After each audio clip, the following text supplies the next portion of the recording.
Praise the Lord. இன்றைய வேத தியானம் மீகா 2ஆம் அதிகாரம் 13ஆம் வசனம். தடைகளை நீக்கி போடுகிறவர் அவர்களுக்கு முன்பாக நடந்து போகிறார்.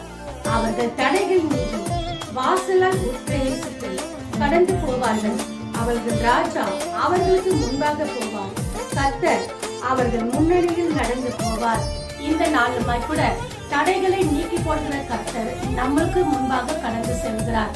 இந்த நாள்ல நாம் எதை குறிச்சு நம்ம கடந்து போகிறோமோ, எந்த விஷயத்தை குறிச்சு கடந்து போகிறோமோ, கர்த்தர் பார்த்தீங்கன்னா நமக்கு முன்பாக போய் நமக்கு இருக்கிறதான எல்லா விதமான தடைகளை நீக்கி கர்த்தர் நம்மோடு கடந்து வருகிறார்களாம். அதனால் நாம் பயப்படாதபடிக்கு, கலங்காதபடிக்கு, தடைகளை நீக்கி போடுகிற கர்த்தர் என்னோடு கூட இருக்கிறார் என்று சொல்லி விசுவாசித்து இந்த வார்த்தையை நம்புவோம். கர்த்தர் நம்முடைய வாழ்க்கையில பெரிய காரியங்களை செய்வார். இந்த வார்த்தையை நம்புங்க, விசுவாசிங்க. கர்த்தர் இந்த வார்த்தையின்படி உங்களை ஆசீர்வதிப்பார்.